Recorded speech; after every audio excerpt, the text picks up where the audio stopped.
I am 88 years old. When I say that number out loud, it still feels strange to me, because in my mind, I never really felt old. The body tells the truth, though. Mornings are slower, steps are shorter, memories feel heavier. And when you reach this age, you don't speak to impress anyone.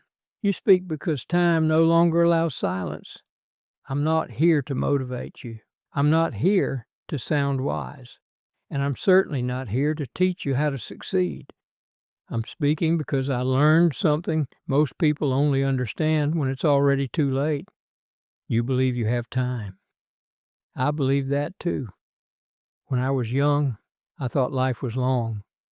I thought everything had its moment. I thought later was guaranteed. People told me, work hard now, enjoy life later, sacrifice today, reward yourself tomorrow, be patient, be responsible, be serious. So I did exactly that. I worked, I obeyed, I followed the path that was laid in front of me.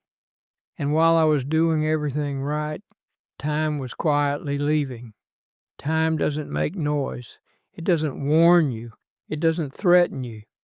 It disappears slowly while you're busy building a career, busy paying bills, busy preparing a life you believe will finally begin one day. And then, one morning, without any announcement, you realize half of your life is already behind you.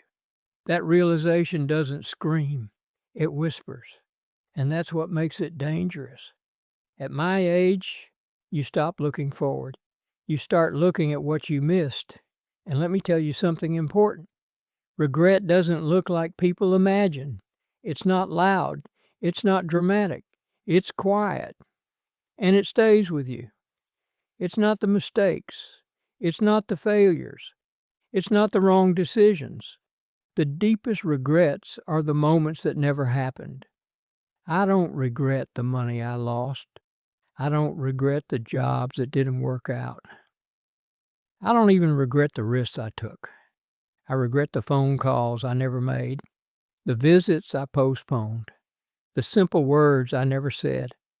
I regret the Sundays I was too busy, the dinners I skipped, the moments I told myself I'd come back to later. Because later never comes back to ask for forgiveness. At 88, you've buried many people, friends, family, sometimes even your own children. And at every funeral, people say the same thing. We still had time. But that's a story we tell ourselves to survive the pain. The truth is, time was never promised. Do you know the cruelest thing about time? It's not that it moves fast. It's that it convinces you it will slow down later.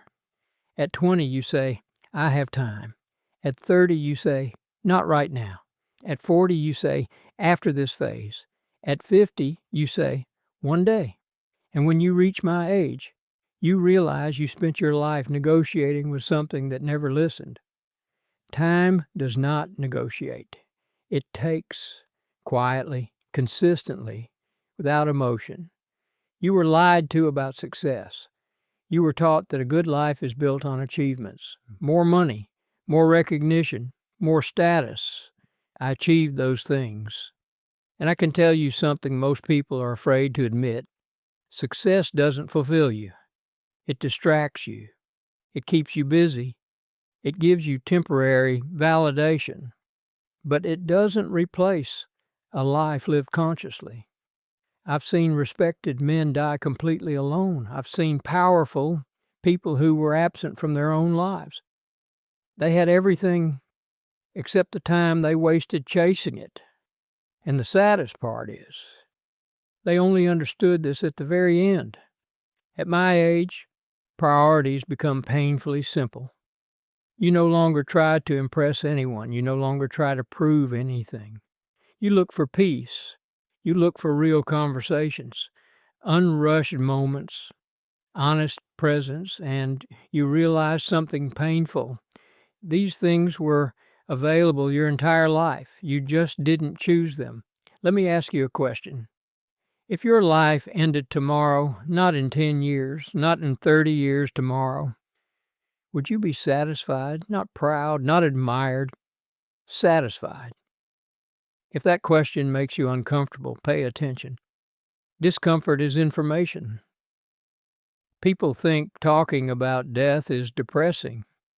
They're wrong. Understanding that you will die is what makes life real. Because once you accept that time is limited, every minute changes value. You stop postponing everything. You choose more carefully. You say no more often. You say yes with intention. At 88, I can tell you this without hesitation. Life does not begin when everything is ready. It begins the moment you stop waiting for more money, waiting for less stress, waiting for confidence, waiting for permission. If you wait for the perfect moment, you will wait until the end. I've seen people delay happiness their entire lives. They always said, someday became a habit, then an illusion, then a regret. If I could speak to my 30-year-old self, I wouldn't talk about career. I would say this: stop acting like you're in a hurry. Stop living as if tomorrow is guaranteed. Stop giving your time to things that drain you. Call the people you love. Say what you feel. Do things imperfectly, but do them now. Time is not your enemy, but it is not your friend either. It is neutral. And it's up to you to decide whether you use it or let it use you. I am old, very old. I don't have much time ahead of me, but I can tell you this with certainty. The years when I stopped waiting were the richest years of my life. Not the easiest, not the most impressive, the most real. If you remember one thing from this message, let it be this: do not live as if time belongs to you. It doesn't. It is borrowed.